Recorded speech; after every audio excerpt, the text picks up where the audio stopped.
무사태평으로 보이는 사람들도 마음속 깊은 곳을 두드려보면 어딘가 슬픈 소리가 난다. 나는 왜 이렇게 힘들고 아픈 걸까요? 우리는 살아가면서 가족이나 친구, 연인과 동료로부터 수없이 상처받으면서 살아갑니다. 다양한 관계 속에서 휘둘리면서 정작 중요한 내 마음을 살피지 못합니다. 그렇게 희생하며 살아가는 것으로 소중한 나를 지킬 수 있을까요? 오늘 소개해드릴 책은 나를 지키는 관계가 먼저입니다. 영국 공인심리치료사인 안젤라 센은 너무 착해서 상처받고 휘둘리는 당신을 위해 이 책을 썼다고 합니다. 누구보다 당신이 먼저 행복해야 한다고 말해줍니다. 관계는 끊는 것이 아니라 지키는 것이라고 하지요. 따뜻하지만 단호하게, 친근하지만 만만하지 않게 자기 자신을 돌보고 관계를 지켜야 합니다. 모두에게 좋은 사람이면서 나에게는 나쁜 사람인 당신이라면 너무 착해서 문제인 당신에게 꼭 필요한 누구에게도 상처받지 않는 관계 수업을 준비했습니다. 다른 사람의 무리한 요구를 거절하지 못하고 혼자 끙끙거리는 사람. 할 말을 다 하지 못하고 밤잠을 설치는 사람. 다른 사람에게 상처 주지 않기 위해 자신이 상처받는 사람. 손해만 보는 인간관계에 지친 이들에게 전합니다. 나는 왜 이렇게 힘들고 아픈 걸까요? 휘둘리며 할 말을 하지 못하는 이유. 임종을 앞둔 사람들에게 무엇을 가장 후회하는지 물었을 때 많이 나오는 대답 중 하나는 자신이 할 말을 제대로 하지 못하고 다른 사람들에게 휘둘리며 살았다는 것이다. 평생 여러 사람을 만나고 함께 일하고 어울리며 지냈을 텐데 죽을 때까지 할 말을 하지 못해 후회가 된다니 어떻게 된 일일까? 사실 많은 사람들이 비슷한 고민을 하며 살아간다. 인간은 사회적 동물이고 어느 누구도 온전히 혼자서 살지 못한다. 사회 안에서 다양한 관계를 맺으며 살아가는 동안 우리는 얼마나 할 말을 하며 살고 있을까? 나는 할 말은 하며 살고 있다고 자신할 수 있는 사람이 과연 얼마나 될까? 아마 그리 많지 않을 것이다. 단순히 상대가 나보다 지위가 높거나 나이가 많아서, 즉 나보다 우위에 있는 사람이어서 그런 것은 아니다. 친구나 연인, 가족처럼 가까운 사이에도 하고 싶은 말을 하지 못하는 경우는 흔하다. 그렇다면 우리가 다른 사람에게 휘둘리며 할 말을 하지 못하는 이유는 대체 무엇일까? 마음을 갉아먹는 걱정과 불안. 몇 년 전 처음 상담실을 찾은 지연도 같은 고민을 갖고 있었다. 그녀는 자신이 할 말을 제대로 하지 못하고 다른 사람들에게 휘둘린다고 했다. 그러다 보니 인간관계는 버겁기만 했다. 직장에서 본인 업무가 아님에도 거절하지 못해 떠맡는 경우가 종종 있었지만 정작 자기가 도움이 필요할 때는 동료들에게 선뜻 부탁하지 못했다. 친구에게 속상한 말을 들어도 싫은 티를 내지 못하고 혼자 곱씹으며 잠을 설치기도 했다. 되받아치거나 기분 나쁜 티라도 내려 하면 걱정이 앞섰다. 내가 너무 예민한가?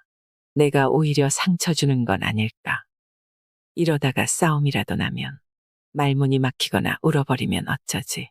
괜히 나만 욕먹는 건 아닐까? 나 때문에 분위기가 어색해지면 어떻게 수습하지? 앞으로도 계속 어색하면 머릿속으로는 시원하게 상대방에게 한 방 날리는 모습을 그려보지만 곧 이런저런 걱정이 꼬리에 꼬리를 물어 입은 굳게 닫힌다. 떠맡은 일에 몸과 마음은 지치고 걱정과 불안은 해소되지 않아 분노가 되어 쌓인다. 그것이 서서히 골마 지연의 마음을 야금야금 갉아먹는다. 내가 만만해 보이나? 자신을 휘두르는 사람들을 탓하며 분노에 휩싸였다가도 곧 아무것도 할 수 없다는 절망감과 패배감에 휩싸인다. 그리고 분노의 화살은 결국 자기 자신을 향한다. 휘둘리기만 하는 내 잘못이지. 간혹 상대가 속상해하지 않도록 최대한 조심스럽게 말했는데도 기분 나빠하는 기미가 보이는 것 같으면 그날은 잠을 설친다. 나 때문에 상처받았나 봐. 그렇게 말하지 말걸. 자신이 그 사람에게 지울 수 없는 상처를 준 것처럼 전전긍긍한다.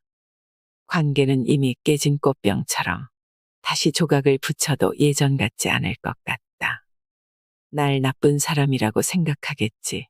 완전히 돌아서진 않을까. 걱정은 점점 커져서 아직 일어나지 않은 일까지 염려하기 시작한다. 다른 사람들한테 내 험담을 하지는 않을까.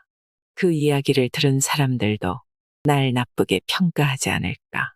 스스로를 자책하고 자기가 어떤 말 실수를 했는지 곱씹으며 과거를 부검한다. 그리고 밀려오는 후회와 죄책감에 한없이 우울해진다. 사실 그 사람이 진짜로 기분이 나빴는지는 알 수 없다. 언제나 하지 않았는데 혼자 지레짐작하는 것일 수도 있다. 혹은 잠깐 기분이 상했지만 다음에 만나면 아무렇지 않을지 모른다. 하지만 지연은 홀로 괴로워하며 최악의 상황을 상상한다. 거절하지도 거절당하지도 않기 위해. 직장에서 지연은 책임감이 강하고 동료들에게 친절한 우수 직원이다. 또 친구들이 어려움을 겪을 때면 언제든 달려오는 든든한 친구이다. 그런 기대를 저버린다는 것은 그녀에게 배신과도 같은 두려운 일이다. 동료들이 부탁하는 일은 내 일을 미루면서까지 도와주고 친구들이 만나자고 하면 컨디션이 나빠도 무리해서 나간다. 중요한 일이 있어도 일정을 취소하거나 꾸역꾸역 모든 일정을 소화하며 약속을 지켜낸다. 하지만 항상 기대를 충족시켰음에도 사람들은 여전히 더 많은 것을 원하는 것만 같다. 왜 계속 줘도 바라기만 하는 걸까? 사람들이 이기적인 걸까? 아니면 내가 부족한 걸까? 더 이상은 지연도 힘들었지만 이 말은 끝내 입에서 떨어지지 않는다. 도저히 사람들을 실망시킬 엄두가 나지 않는다. 그러다 보니 사람들을 만나는 것은 즐거움이 아니라 해치워야 할 책무처럼 느껴질 뿐이다. 만날수록 원망이 쌓이고 터져나오는 분노를 꾹꾹 참느라 관계란 피곤하기만 하다. 힘들게 상담실을 찾았을 무렵 지연은 너무 지친 상태였다. 6개월 전부터 승진 시험을 준비하며 자신의 일을 하기도 버거웠다. 그럼에도 주는 것 없이 바라기만 하는 사람들이 너무 야속했고 그에 대해 한마디도 할 수 없는 자신이 바보 같았다. 시험에 떨어진 후 겨우겨우 버텨왔던 문제들이 결국 터져버리고 말았다. 그녀는 자신의 방으로 숨어버렸다. 거절하거나 거절당할 필요 없는 안전지대로 달아난 것이다. 지연은 도움이 필요했지만 거절당하는 것이 두려워 누구에게도 손을 내밀지 못했다. 거절당한다는 것은 곧 자신의 존재 자체에 대한 거부처럼 느껴졌고 두려움이 크다 보니 부탁하기도 전에 미리 상처받았다. 나는 내가 싫어. 너는 신경 써야 할 만큼 중요한 사람이 아니야. 넌 귀찮은 사람이야. 부담스러워. 거절은 그녀에게 이런 의미였고 관계에 대한 사망 선고와도 같았다. 그래서 지연은 거절하지 않고 거절당하지도 않기 위해 그렇게 애를 써왔다. 건강한 소통이 건강한 관계를 만든다. 결과적으로 누구에게나 좋은 사람이었지만 정작 자신에게는 좋은 사람이 되지 못했다. 든든하고 기댈 만한 친구였지만 정작 필요할 때 기댈 곳 없는 자신에 대해서 더욱 화가 났다. 그런데도 왜 자꾸 휘둘리는 걸까요?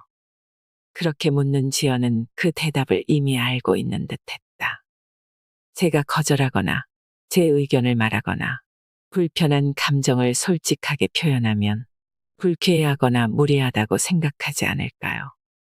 지연은 자신의 우울과 불안이 관계의 문제이며 특히 휘둘리는 태도가 문제라는 것을 알고 있었다. 하지만 당황하고 감정이 격해진 상태에서 행동은 늘 제자리였다. 휘둘리고 싶지 않았지만 휘둘리는 행동은 반복되고 만다. 휘둘리지 않고 할 말을 잘하려면 건강한 소통법이 필요하다. 건강한 소통은 다른 사람에게 휘둘리지 않을 뿐 아니라 타인을 휘두르지 않고 할 말을 할 뿐만 아니라 상대의 말을 들어주는 것을 모두 포함한다. 건강한 소통은 건강한 관계를 만든다. 하지만 우리는 여전히 소통에 어려움을 겪는다. 그 이유는 크게 세 가지로 볼 수 있다. 첫 번째 이유는 휘둘리지 않고 할 말은 한다는 것이 무엇이며 어떻게 하는지 구체적인 방법을 모르기 때문이다. 이런 경우 소통에 대한 자신감이 떨어지게 된다. 두 번째 이유는 무엇과 어떻게는 이해했지만 여전히 걱정과 두려움이 우리를 올가매어 소통을 방해하기 때문이다. 세 번째 이유는 우리를 올가매는 생각은 걷어냈지만 예전의 습관대로 즉각적으로 반응하는 마음의 관성에 빠지기 때문이다. 누구에게도 당연한 상처는 없다. 스스로를 괴롭히는 생각의 굴레. 부족하지 않아야 인정받고 사랑받을 수 있어. 지연에게 사랑받을 자격이란 타인의 기대를 충분히 만족시킬 때에만 조건적으로 주어지는 것이었다. 하지만 그 사랑의 조건은 양날의 검이기도 했다. 반대로 자신이 부족하면 인정받거나 사랑받지 못하기 때문에 어느 때고 쉽게 깨져버릴 수 있는 유리알 같은 것이기 때문이다. 만약 내가 제대로 하지 못한다면 나의 가치는 바닥을 치고 다른 사람과의 관계는 끊어질 것이다. 그런 두려움 때문에 지연은 버려질까봐 두려워했고 붙잡기 위해서 애써야 했다.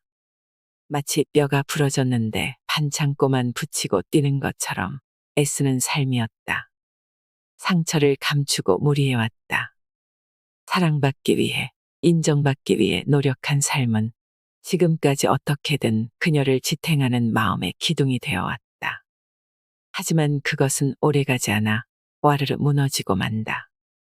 34살 지연의 마음 안에서는 아직도 상처받은 어린 아이가 울고 있었다. 지연 씨는 어떻게 해야 부족하지 않은 것 같아요. 모든 것을 완벽하게 해내려고 했어요. 뭔가 이루기 위해 항상 조바심이 났죠. 착한 딸, 좋은 사람이 되려고 노력했어요. 그러면 아무한테도 미움받지 않을 테니까요. 그래서 늘 다른 사람의 눈치를 살피며 맞춰주었어요. 그러지 않으면 어떤 일이 생길까요?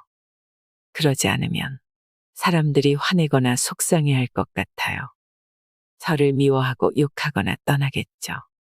사소한 갈등조차 없는 인간관계가 가능할까요? 사람들이 화내거나 속상해할 수도 있지만 지연 씨에게는 어떤 특별한 의미가 더 있는 것 같아요. 이런 일이 생긴다면 지연 씨는 자기 자신에 대해서 나는 어떤 사람이다라는 생각이 드나요? 결국 내가 문제야. 내가 부족하고 나빴어. 그러니까 늘 혼자야. 이런 생각이 들어요. 마치 숨기고 싶은 진짜 모습을 들켜버린 것 같아요. 그런데도 저 자신을 지킬 용기와 힘이 없어요. 지연은 사람들과 어떠한 문제도 일으켜서는 안 된다고 생각해왔고 수동적으로 살아가는 게 차라리 속 편했다. 괜히 들쑤셨다가 마음속 깊은 상처를 건드리고 싶지 않았던 것이다. 내가 원하는 곳이 어딘지도 모른 채 마냥 두려운 것으로부터 달아나려고 했던 것 같아요. 그래서 애써왔고 상처로부터 도망쳐왔다. 하지만 결국 자기 자신으로부터 도망칠 곳은 없다.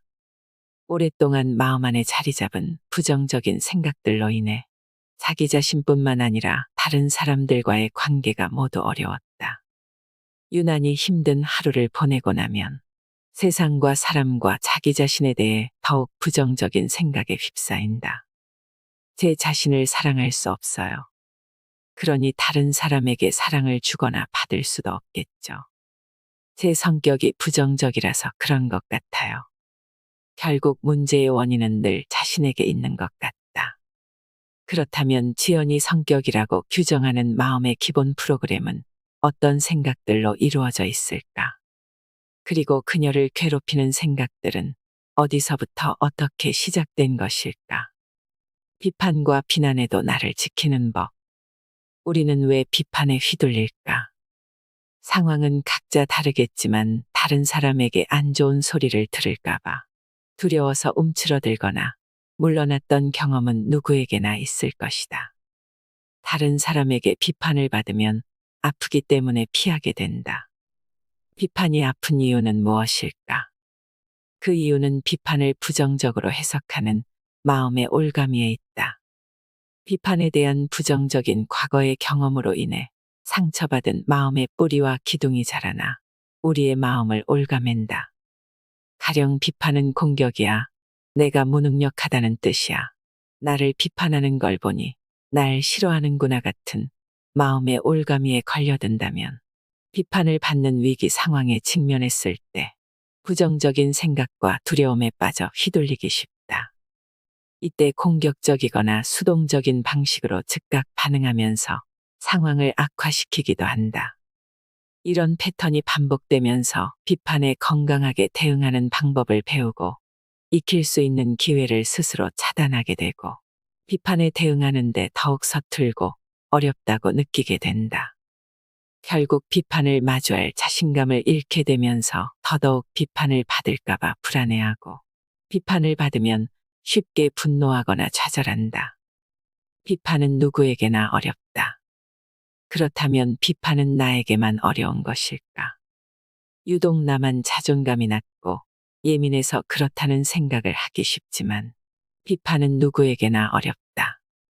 비판을 받는 것이 어려운 첫 번째 이유는 인간의 기본적인 사회적 욕구 때문이다.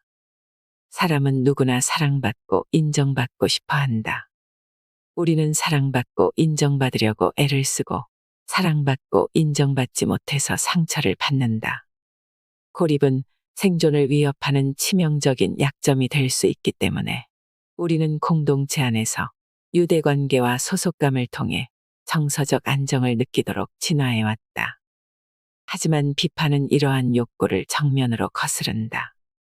특히 공격적인 비난에 지속적으로 노출되어 이 욕구가 충족되지 못하면 뿌리 깊은 결핍이 되어 그림자처럼 따라다니기도 한다. 비판이 어려운 두 번째 이유는 우리의 뇌가 부정편향적이기 때문이다. 잘 모르는 사람이 무심코 던지는 돌이 가까운 이들의 칭찬보다 마음에 오래 남는 경우가 많다. 100개의 좋은 댓글보다 악플 하나가 머리를 떠나지 않는다. 많은 사람들이 내가 부정적인 성격이라서 그런 것일까 하며 자신을 탓하곤 하지만 뇌 과학자들은 이렇게 대답한다.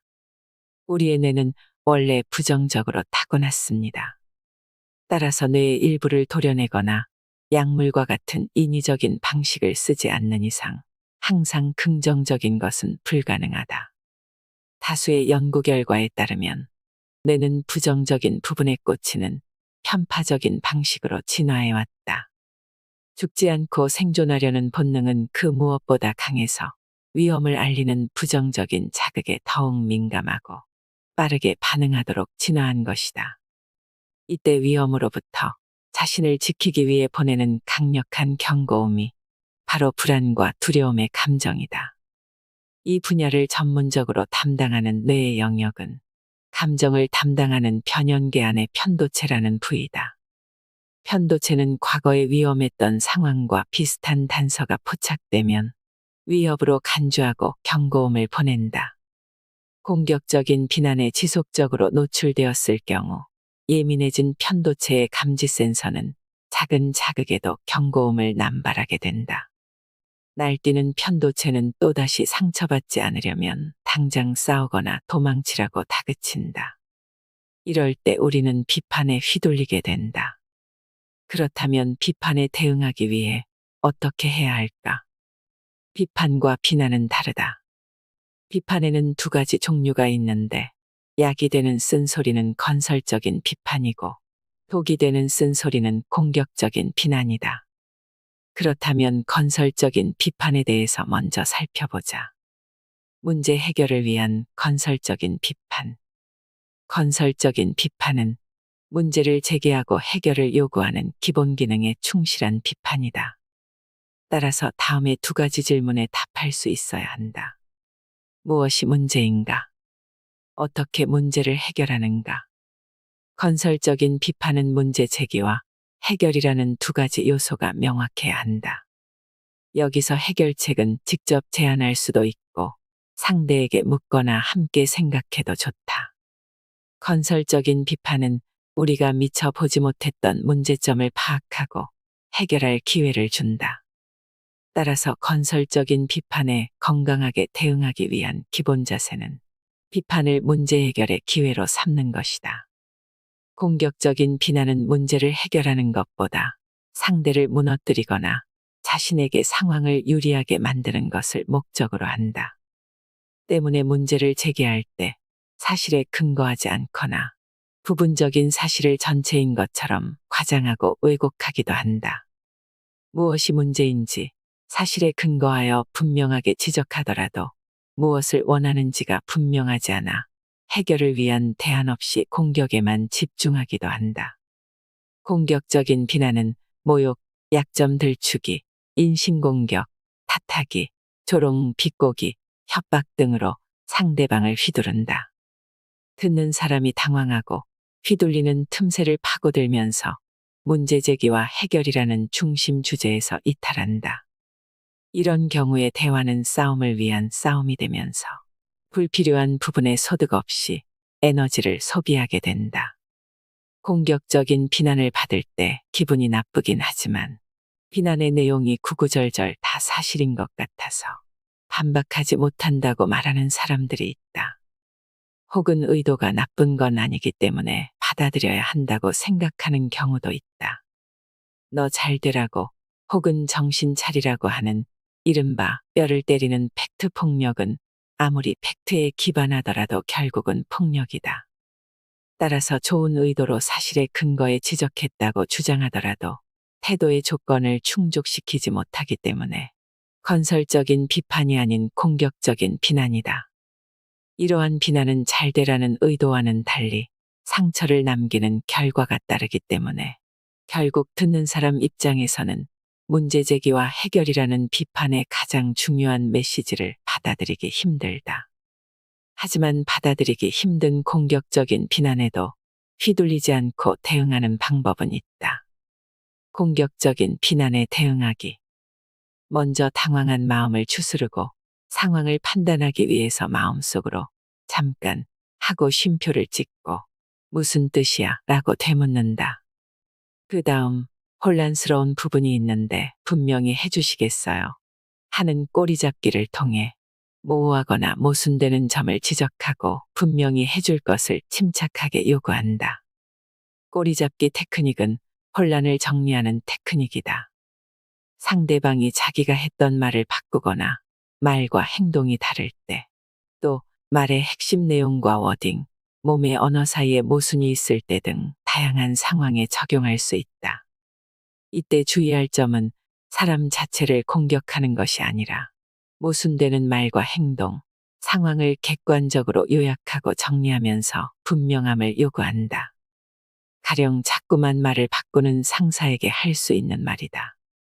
과장님, 지난번 회의에서는 A 프로젝트가 우선순위라고 말씀하셨는데 지금은 B 프로젝트에 집중하라고 하세요.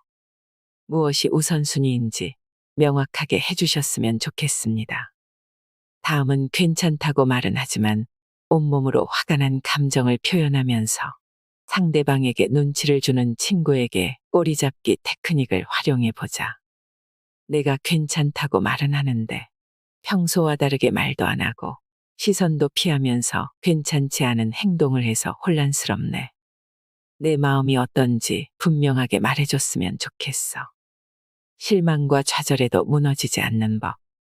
꽃길만 걸을 수 없는 것이 인생. 우리는 살면서 늘 꽃길만 걷기를 바라지만 인생은 가시밭길을 지날 때도 있다. 내 마음대로 되지 않는 삶은 느닷없이 닥치는 가시밭길과 같지만 언제 어디서 가시밭길이 나올지 모두 예측하고 대비하거나 가시밭길을 모두 꽃길로 만드는 것은 불가능하다. 아직 오지 않은 미래와 보이지 않는 사람의 마음속은 우리 삶에서 가장 불확실하다고 여겨지는 부분이다. 이러한 불확실함은 예상치 못한 가시밭길로 우리를 이끌기도 하고 두려움을 낳기도 한다. 특히 보이지 않는 서로의 마음 안에서 우리는 길을 잃고 휘둘리면서 관계에 어려움을 겪는다. 결국 내 마음대로 되지 않는 것 투성이인 관계에서 우리는 상처를 받고 관계에 두려움을 느낀다. 믿었던 친구나 연인이 일방적으로 약속을 어겨 배신감을 느끼기도 하고, 친한 동료라 생각해서 도와줬는데 고마워하기는커녕 점점 당연하게 여기고 더 많은 것을 요구하는 경우도 있다. 내 마음 같지 않은 다양한 사람들이 모여 함께 일을 할 때도 그렇다. 우리가 끝없이 펼쳐진 꽃길만 걸을 수 없다면 진정 삶에서 바랄 수 있는 것은 무엇일까? 그것은 아마도 내 마음대로 되지 않는 불확실한 삶에 걸려 넘어지더라도 다시 일어날 수 있는 내면의 힘일 것이다. 오른팔에는 실망에 대처하는 매뉴얼을, 왼팔에는 회복 탄력성으로 마음 근육을 키울 때 내면의 힘은 자라난다.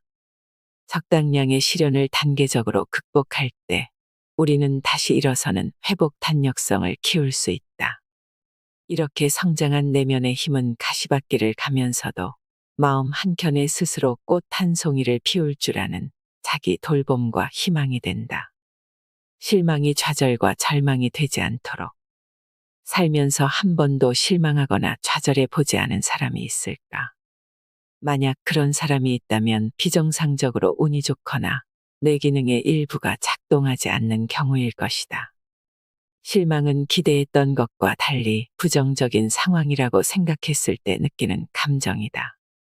노력한 만큼 성과를 얻지 못하거나 거절을 당했을 때, 또 누군가 어떤 역할에 따른 책임이나 약속을 다하지 못했을 때, 우리는 응당 그럴 것이고 그러해야 한다는 믿음이 깨진다. 이때 느끼는 감정이 실망이고, 실망이 깊어지면 좌절이나 절망이 되기도 한다. 우리는 실망감을 느꼈을 때 그 원인을 찾기 위해 나의 기대를 깨뜨린 사람은 누구인가를 먼저 묻는다. 그리고 자신을 탓하거나 다른 사람을 탓하게 된다. 수동적 연두부형은 자신을 탓하면서 자기 비하에 빠지고, 남을 탓하면서 그 사람과 관계를 포기해버리며, 세상을 탓하면서 자기 연민이나 피해 의식에 빠져 안으로 숨는다. 작은 실패에도 실망이 절망이 되기 때문에 이러한 상황을 처음부터 회피하기도 한다. 작은 가시에 찔려도 주저앉게 되면 언제 어디서 가시밭길이 나올지 몰라 늘 촉각을 곤두세우며 예민해지고, 갈림길에 다다를 때는 어디로 갈지 결정하기 힘들어진다. 실패가 두렵기 때문에 도전하지 않고 쉽게 포기하거나, 관계를 맺을 때는 애초에 기대를 놓아버린다.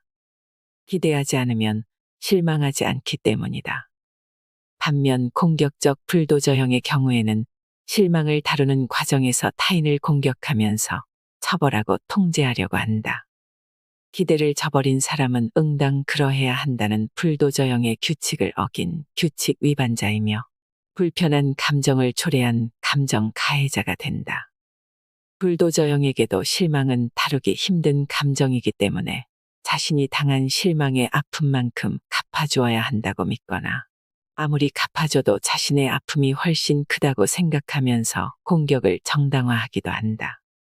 이렇게 마음대로 되는 것 하나 없는 삶에서 자기 효능감이 떨어질 때, 우리는 자신을 공격하는 수동적 태도나 타인을 공격하는 공격적 태도로 실망을 다루게 된다. 하지만 실망의 실체를 제대로 들여다보고 건강한 방식으로 처리하기 위해서는 누가 나의 기대를 깨뜨렸는가를 생각하기 전에 먼저 그 기대는 누구의 것인가라는 질문을 할 필요가 있다. 저자는 차근차근 소통의 기술을 다지면 자신의 마음을 들여다보기가 쉬워지고, 과거의 일을 자책하거나 우울해하지 않을 수 있다고 합니다. 그러니 완벽하려거나 애쓰지 않아도 괜찮습니다. 건강한 소통은 타인의 마음을 읽고 움직이는 것보다 자신의 무게 중심을 잡고 내 마음과 먼저 소통하는 것에서 시작된다고 합니다. 이제부터라도 나를 믿고 사랑해 주세요. 실수해도 되고 느려도 괜찮습니다. 자신을 다그치지 말고 속도에 맞춰 기다려주는 인내가 필요합니다. 사랑은 기다려주는 것이기 때문입니다. 어떤 시련이 찾아와도 우리 안에는 충분히 견뎌낼 수 있는 내면의 힘이 있습니다. 그것을 꼭 기억하시길 바랍니다. 이상으로 인생의 품격이었습니다. 하루하루 당신의 품격이 더 빛나길 바랍니다.